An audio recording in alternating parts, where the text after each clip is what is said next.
Now, underground patrols alone may not be efficient in covering all the national park. In this regard, an online surveillance tool has been developed to keep track of the poachers and their criminal activities inside the wildlife areas.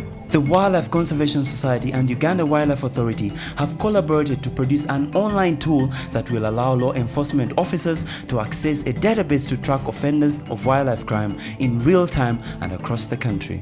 So the Wildlife Conservation Society, which I work for, helped Uganda Wildlife Authority develop an online offenders database, because what they were doing was they were arresting people in individual parks, but if somebody moved from one park to another park, there's no way you could tell that they'd been arrested before. So many people who are being taken to court are being treated as a first-time offender, so they don't get very strong punishments. So at the moment we've set up a system whereby anyone who's a suspect, details are recorded about what they've been involved in, why they were arrested, if the case is taken to court, and follow through the system in the courts.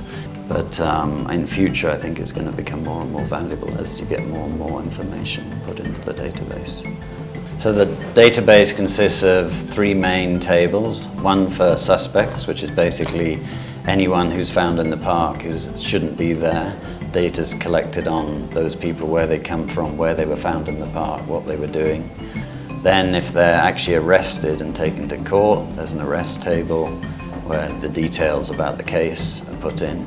And then there's a court cases table which is filled in once they've been to court, what the results of the sentences were, if they were found guilty or not guilty, all of those sorts of things.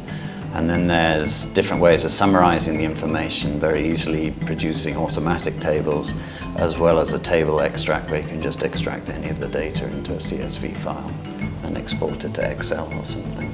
So it's a very simple database, but the fact it's online basically means that anyone in UWA has access to it.